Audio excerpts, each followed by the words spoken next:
Assalamualaikum warahmatullahi wabarakatuh. Perkenalkan, saya Sri Widianti, calon guru penggerak angkatan 9 dari SMP Muhammadiyah 1 Klaten.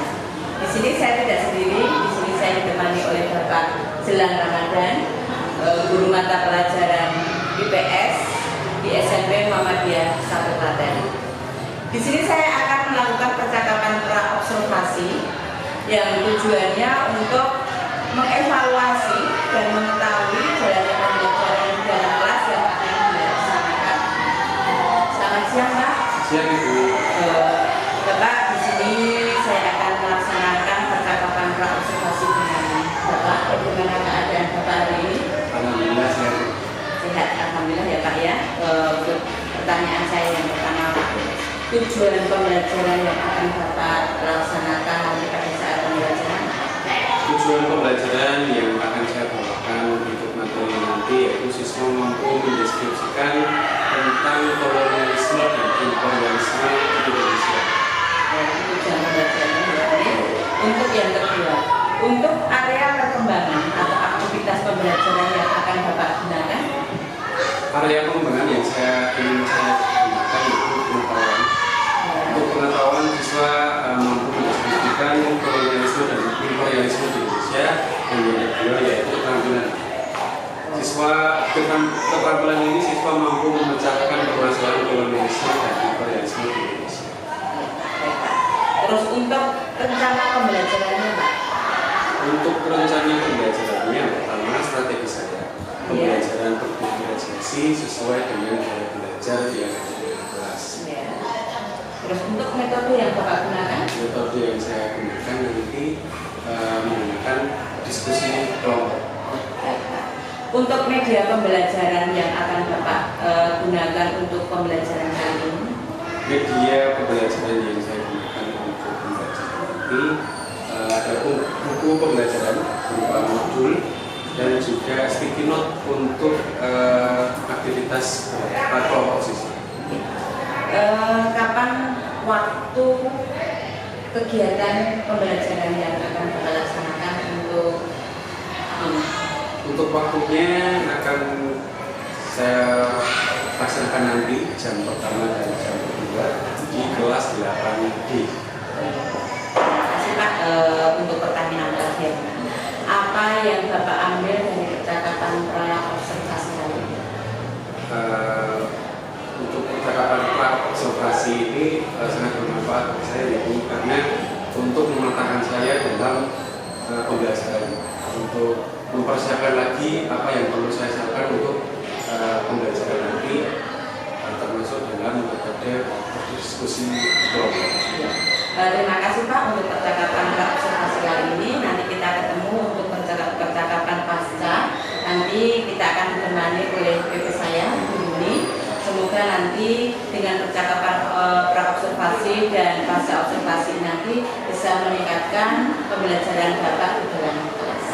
Terima kasih Pak. Assalamualaikum warahmatullahi wabarakatuh. Waalaikumsalam warahmatullahi wabarakatuh. Hai anak-anak, untuk memulai pelajaran pada pagi hari ini, silakan salah satu untuk memimpin doa. Doa mulai. A'udzubillahi minasyaitonirrajim.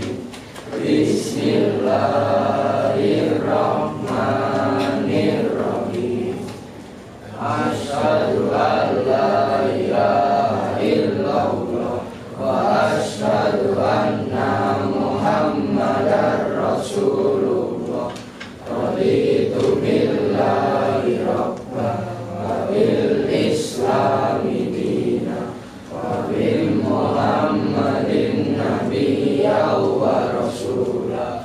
Rabbi zidni ilma warzuqni fahma. Amin. Selanjutnya membaca ayat suci Al-Quran. Mari kita mulai bersama-sama untuk surat Al-Kafirun. Kita mulai 1, 2, 3. A'udzu billahi minasy syaithanir rajim. Bismillahirrahmanirrahim.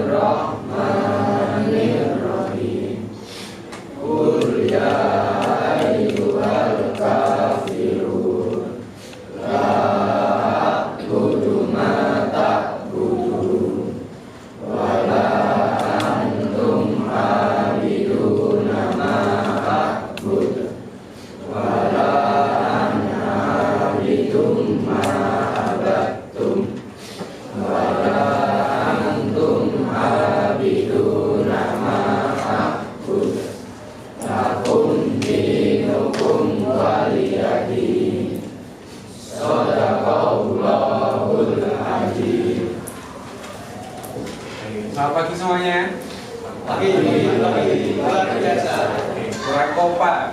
Jadi kalau nanti saya bilang selamat pagi semuanya, kalian jawab pagi luar biasa. Gitu ya. Oke, kita coba. Selamat pagi semuanya. Pagi, luar biasa.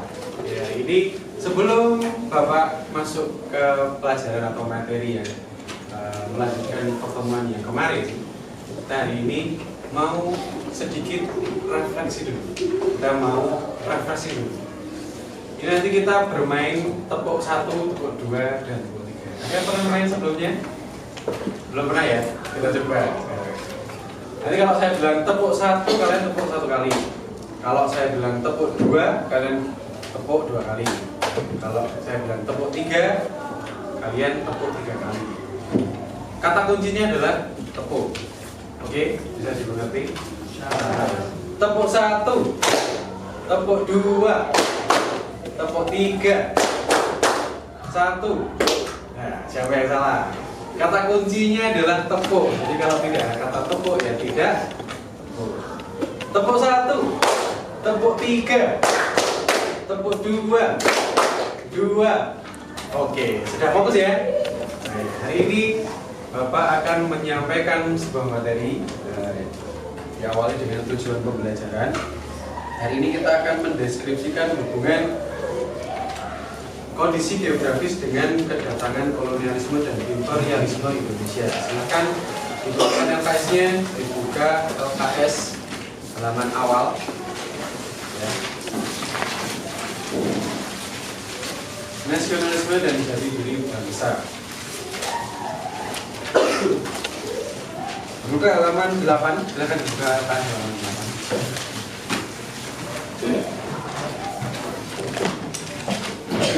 Berhubungan dengan adanya kolonialisme dan imperialisme di Indonesia, semua tak luput juga dengan adanya penjajahan samudra atau penjelajahan samudra, di mana penjelajahan samudra itu dilakukan bangsa Eropa yang datang ke Indonesia. Ada yang tahu bangsa Eropa mana saja yang datang ke Indonesia? Ada Belanda. Ada lagi yang bisa menjawab? Selain Belanda, bangsa manakah yang masuk atau berusaha untuk menjajah Indonesia? Ada yang tahu? Ayo dijawab. Selain Belanda ada Inggris, ada Spanyol, ada Portugis. Tujuan bangsa Eropa datang ke Indonesia kira-kira untuk apa? Untuk mengambil rempah-rempahnya atau mengambil sumber daya alam di Indonesia. Tidak hanya untuk mencari rempah-rempah atau sumber daya alamnya, tetapi bangsa Eropa datang ke Indonesia juga ingin memanfaatkan sumber daya manusianya, di mana waktu zaman dahulu Indonesia memiliki banyak masyarakat yang berpotensi atau bahasa kasarnya bisa untuk diperbudak untuk membuat jalan, mendirikan bangunan, diajak untuk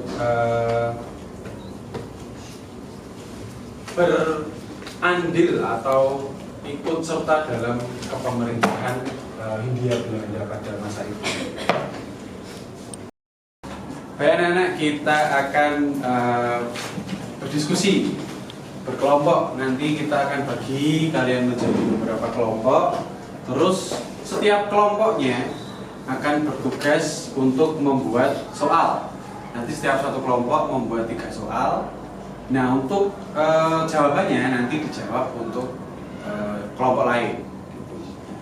Kita akan bagi kelompoknya dulu. Kita ambil kelompoknya dari deretan tempat duduk saja. Ini kelompok 1, 2, 3, 4, 5, 6. Jadi ada 6 kelompok. Setiap satu kelompok nanti membuat berapa soal?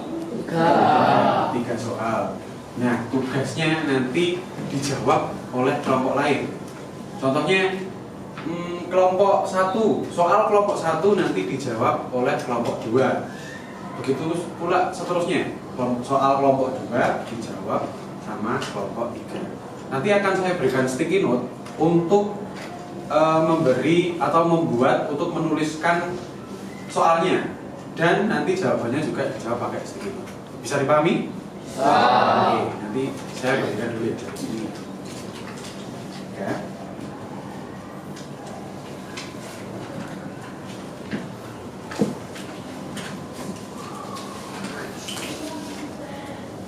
Nanti silahkan ditempelkan di papan tulis dan jawabannya juga ditempelkan di papan tulis.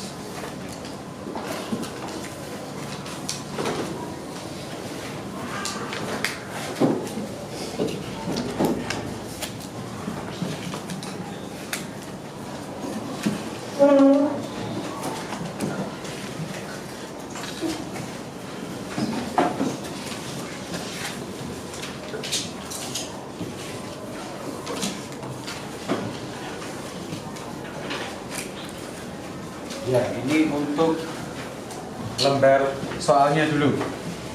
Silahkan dibagi tugasnya, siapa yang menulis soal, dan soalnya itu nanti berhubungan dengan materi LKS 88, kolonialisme dan imperialisme. Oke, silahkan untuk menulis soalnya.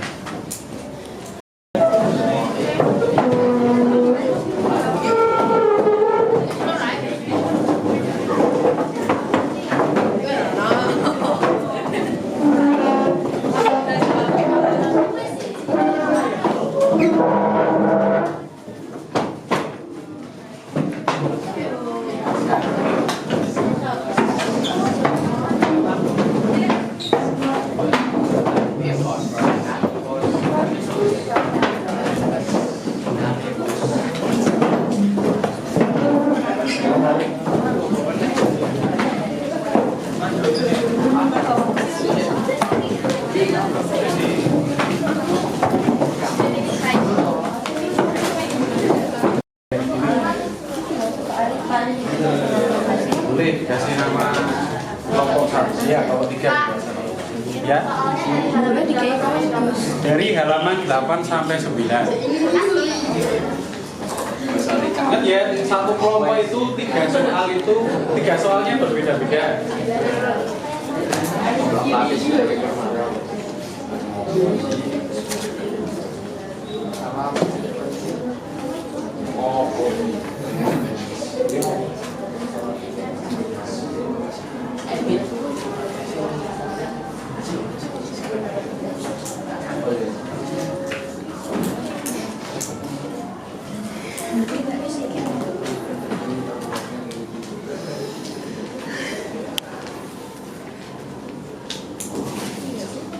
Dapat dulu. Kalau saya susah. Jangan terlalu panjang ya, nanti kasihan yang menjawab.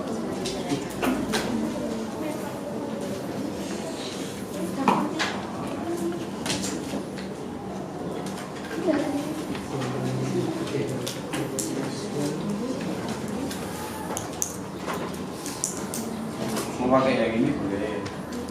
Ya. Intinya materi mengenai kolonialisme dan imperialisme. Apa sih kolonialisme itu? Apa sih imperialisme itu?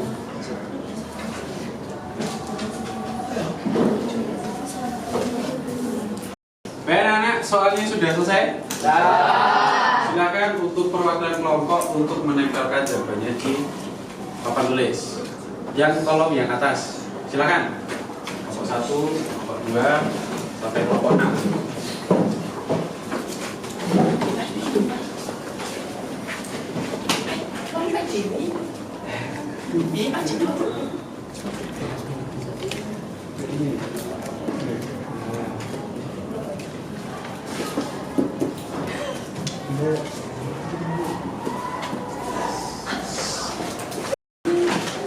Baik anak-anak, di sini sudah tertempel soal-soal yang kalian tuliskan dari masing-masing kelompok.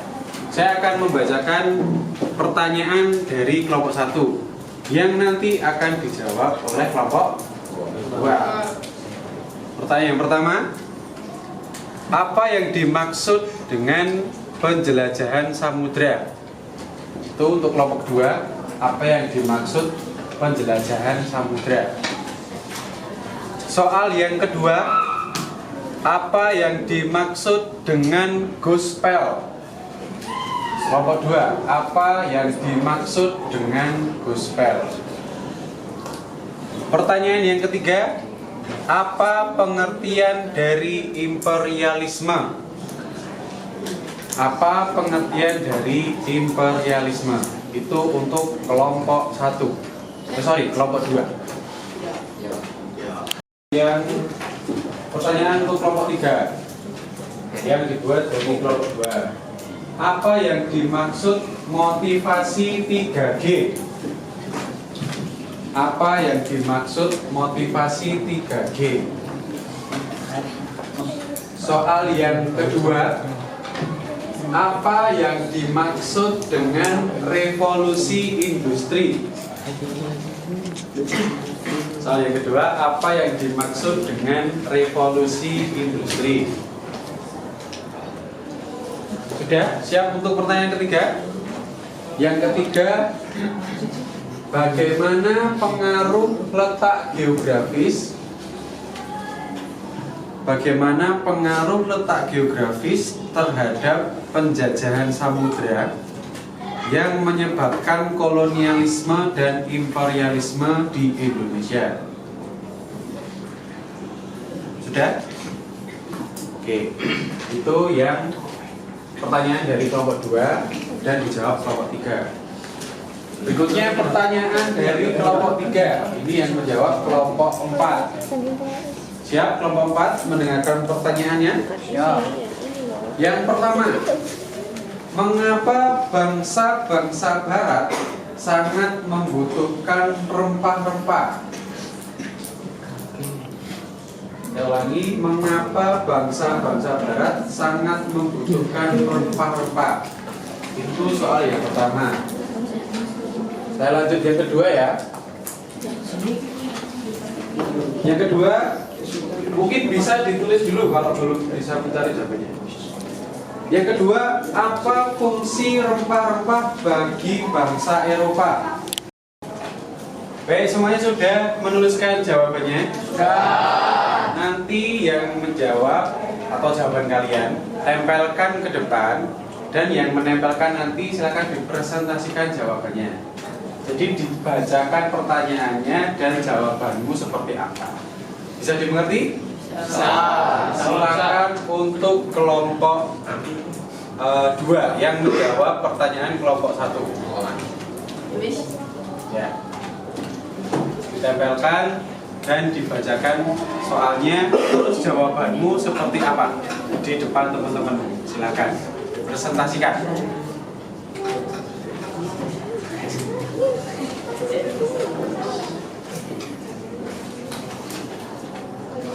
Ayo dibacakan. Kami dari kelompok 2 ingin mempresentasikan jawaban kami. Soal pertama, apa yang dimaksud penjelajahan samudra? Penjelajahan samudra adalah ekspedisi untuk menjelajahi lautan yang dilakukan pada periode yang disebut zaman penjelajahan, yang berlangsung dari abad ke-15 hingga akhir abad ke-18. Soal nomor 2, apa yang dimaksud dengan gospel? Gospel adalah keinginan bangsa barat untuk menyebarluaskan atau mengajarkan agama Nasrani, khususnya agama Kristen, ke bangsa-bangsa di Asia, Afrika, dan Amerika Selatan. Soal nomor 3, apa pengertian dari imperialisme? Imperialisme merupakan suatu sistem dalam dunia politik yang bertujuan untuk menguasai negara lain dalam memperoleh kekuasaan atau keuntungan dari negara yang dikuasainya. Baik anak-anak, jawabannya sudah benar atau belum? Sudah. Baik, tepuk tangan buat teman kita.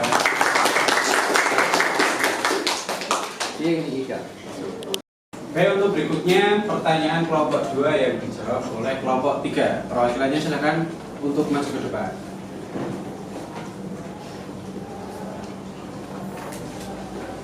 Bacakan dulu soalnya, terus dipresentasikan jawaban dari kelompokmu. Apa yang dimaksud motivasi 3G?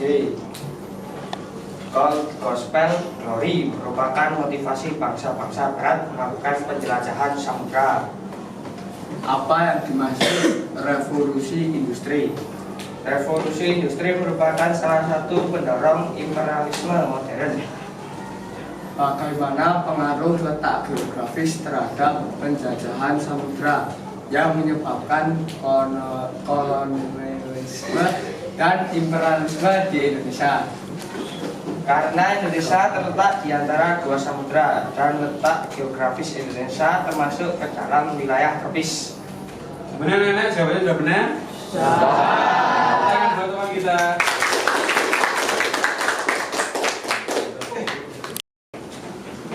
Baik, untuk berikutnya pertanyaan dari kelompok 3 yang akan dijawab kelompok 4. Silakan perwakilannya untuk maju ke depan. Saya dari kelompok 4 ingin mempresentasikan jawaban saya yang diberikan oleh kelompok 3. Nomor 1, mengapa bangsa-bangsa barat sangat membutuhkan rempah-rempah?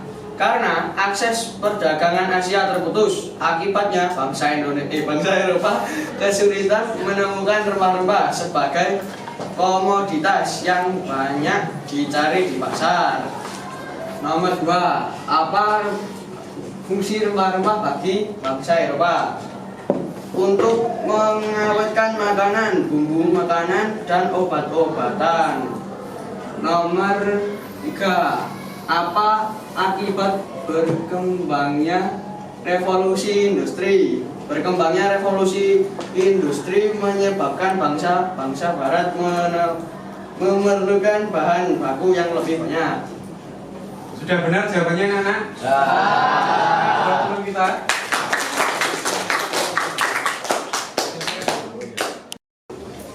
Baik anak-anak, ini adalah hasil diskusi dari kelompok kalian masing-masing untuk pertemuan hari ini. Yang tadi kita membahas tentang materi apa? Kolonialisme dan imperialisme. Ya baik. Untuk pertemuan berikutnya kita akan mempelajari tentang perlawanan pemerintah terhadap kolonialisme dan imperialisme di Indonesia. Silakan dicari sumbernya dari buku LKS atau buku paket atau di internet mengenai perlawanan pemerintah Indonesia terhadap kolonialisme dan imperialisme. Bisa dipahami? Baik. Untuk pertemuan hari ini cukup sekian. Marilah kita tutup pertemuan hari ini dengan bacaan hamdalah bersama-sama. Alhamdulillahirabbil alamin. Assalamualaikum warahmatullahi wabarakatuh. Waalaikumsalam warahmatullahi wabarakatuh. Assalamualaikum warahmatullahi wabarakatuh. Perkenalkan, nama saya Sri Widianti. Saya CPP Angkatan 9 Kabupaten Klaten. Di sini saya tidak sendiri, saya masih ditemani oleh Bapak Jilang Ramadan. Bapak Jilang Ramadan adalah guru mata pelajaran IPS di SMP Muhammadiyah 1 Klaten, dan tentunya saya masih ditemani oleh Ibu Julimati selaku guru PP saya. Terima kasih atas kedatangannya. Di sini saya akan melakukan wawancara pasca observasi nanti yang digunakannya untuk mengevaluasi proses pembelajaran. Selamat siang Pak Jilang. Bagaimana kabarnya hari ini? Alhamdulillah kabar baik. Apakah sudah siap untuk diobservasi lagi? Kita akan melakukan percakapan pasca observasi yang kemarin Bapak lakukan ya. Bapak, untuk pertanyaan pertama, bagaimana perasaan Bapak pada saat melakukan observasi dalam kelas? Untuk perasaan saya senang gitu, karena dunia observasi untuk pembelajaran saya ini, saya jadi bisa mengevaluasi diri saya dalam pembelajaran di depan anak. Iya, jadi Bapak bisa menilai perkembangannya juga. Untuk yang kedua Pak, coba Bapak ceritakan tahapan perkembangan yang sudah Bapak capai pada saat pembelajaran di dalam kelas. Tahapan pengembangan dalam pembelajaran di kelas karena saya menggunakan pengetahuan dan keterampilan. Untuk pengetahuan umum, materi yang saya sampaikan, anak-anak sudah dapat mendiskusikan materi tentang kolonialisme dan imperialisme. Mengenai keterampilan, karena saya menggunakan metode pembelajaran diskusi kelompok, saya dapat memberikan anak-anak bagaimana menyelesaikan menyelesaikan permasalahan dalam kolonialisme dan imperialisme di Indonesia. Bagus ya Pak. Ya. Terus selanjutnya Pak, sejauh mana area perkembangan yang sudah berjalan dengan baik pada saat Bapak observasi di kelas? Dalam pembelajaran area yang saya dapatkan mengenai keterampilan anak-anak sudah dapat menunjukkan pemahaman itu, dan juga dengan diskusi kelompok mungkin anak-anak dapat mencari bagaimana persoalan yang mereka pecahkan sendiri permasalahannya, terus bagaimana berdiskusi dengan baik bersama teman-temannya menyelesaikan masalah. Karena saya dari pengetahuan interaksi yang baik bagaimana untuk permasalahan yang didapatkan anak-anak itu pecahkan bersama-sama. Untuk observasi kemarin pada saat Bapak melakukan diskusi bersama, apakah ada kendala di perjalanan waktunya? Tentunya kendala itu pasti ada, karena mungkin saya yang menyampaikan tujuan atau maksud berdiskusinya seperti apa, mungkin anak-anak paham, terus saya mengulangi lagi agar siswa-siswi juga lebih paham lagi maksud dari tugas kelompok saya. Terus mungkin kendala yang lain karena kemarin menggunakan sticky note untuk menempelkan jawaban di luar tulis. Ya, yang namanya sticky note itu nggak semuanya menempel dengan baik, ada yang lepas, terus juga mengganggu waktunya dalam pembelajaran, itu kendala saya. Terus Pak, untuk rencana ke depan Bapak untuk ini agar proses belajar ini menjadi lebih baik, kira-kira apa yang Bapak rencanakan? Untuk perencanaan ke depan mungkin saya lebih mematangkan lagi persiapan saya dengan diskusi media yang digunakan, terus alat-alat yang digunakan, serta tujuan yang mungkin saya sampaikan ke anak-anak itu lebih jelas lagi, agar anak-anak juga tidak kebingungan dengan maksud tujuan. Kira-kira Pak, itu kapan rencana Bapak akan terrealisasi? Insya Allah lebih cepat lebih baik. Mungkin minggu depan akan saya evaluasi dulu kesalahan saya kemarin apa, terus untuk pembelajaran di waktu depan atau minggu depan akan saya laksanakan. Terima kasih sekali ya Pak, semoga nanti ke depan dengan rencana yang baru lagi, dengan rencana yang lebih baik lagi, nanti proses pembelajaran di kelas menjadi lebih lancar. Terima kasih Pak Gilang atas waktunya. Tentunya tidak akan lebih baik kalau kita meminta Ibu Yuniwati untuk memberikan satu apa ya Bu namanya untuk memberikan satu dua kata untuk biar kami menjadi lebih baik lagi. Untuk Ibu Yuni. Terima kasih Bu Yudi, Pak Rama ya, atas waktu yang diberikan kepada saya untuk sharing-sharing kita bersama. Yang pertama saya mengucapkan apresiasi yang luar biasa ya, atas kerjasama Bu Yudi dalam coaching dan Pak Rama sebagai coachingnya yang kemudian mampu menemukan masalah, ya, mampu kemudian memberikan solusi masalah berdasarkan keputusannya sendiri ya, secara intern. Jadi luar biasa ya, kalau melakukan coaching sudah mengikuti alur kita ya, sehingga pendidik pun juga sudah mampu menciptakan pertanyaan-pertanyaan yang bisa menggali potensi dari si coaching untuk bisa mampu menemukan solusinya ya, berdasarkan rangsangan stimulus dari pertanyaan Bu Yudi. Namun demikian bisa atau diperbolehkan saya memberikan masukan Bu Yudi? Boleh. Oke, terima kasih ya. Tadi Bu Yudi mohon maaf ya, Bu Yudi tadi sering menggunakan kata kira-kira. Kata kira-kira itu sebaiknya untuk melakukan coaching dihindari. Kata kira-kira, kata mengapa, kata kenapa itu sebaiknya dihindari. Karena baiknya memang memberikan misalnya apa yang akan kita lakukan, tindakan apa. Nah itu akan merangsang si coaching untuk menggali pengetahuan di dalamnya sehingga dia mampu menemukan masalah atau solusinya berdasarkan interaksi sendiri. Itu dia Bu Yudi ya. Terima kasih. Semoga bermanfaat. Ada kurang lebihnya mohon maaf. Terima kasih. Terima kasih Bu.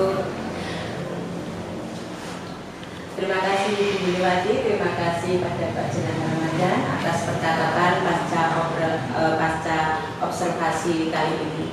Saya ucapkan terima kasih. Akhirul kalam. Wassalamualaikum warahmatullahi wabarakatuh.